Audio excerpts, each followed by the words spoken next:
helix structure called DNA. The DNA is found in the nucleus of a cell. This is where protein synthesis begins. The polymerase then gets attached to the DNA by getting binded to a section called the promoter. These polymerase is what signals the start of a gene.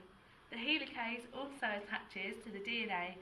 The helicase break the hydrogen bonds within the DNA, which holds the nitrogenous bases together.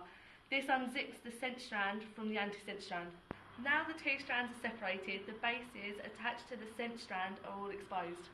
The mRNA then comes into the separated DNA. The RNA polymerase moves along the sense strand, telling the mRNA which nucleotides to attach. Once RNA polymerase have moved all the way along, the mRNA is full of bases which are complementary to the bases that are on the sense strand.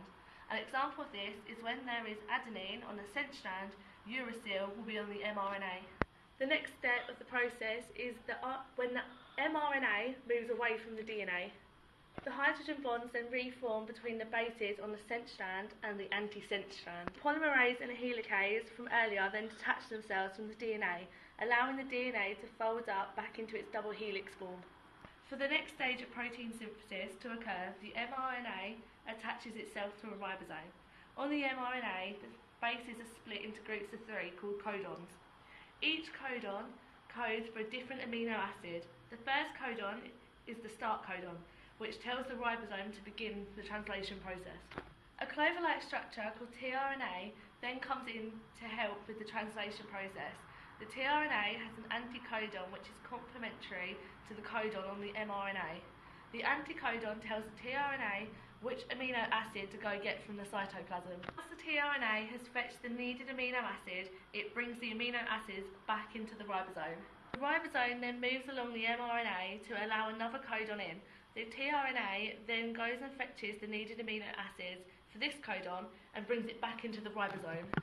The RNA then creates a bond between the 2 amino acids. These bonds are called peptide bonds. The ribosome then moves along the mRNA, pushing out the first tRNA, which then detaches itself from the mRNA and its amino acid.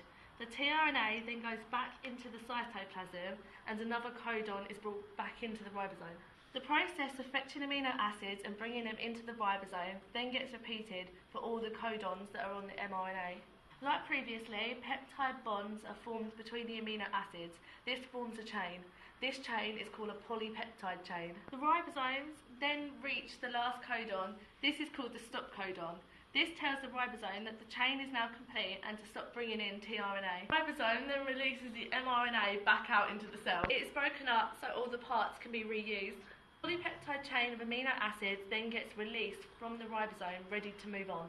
The polypeptide chain then moves through the rough endoplasmic reticulum. It then gets transported to the Golgi body and then gets transported out of the cell.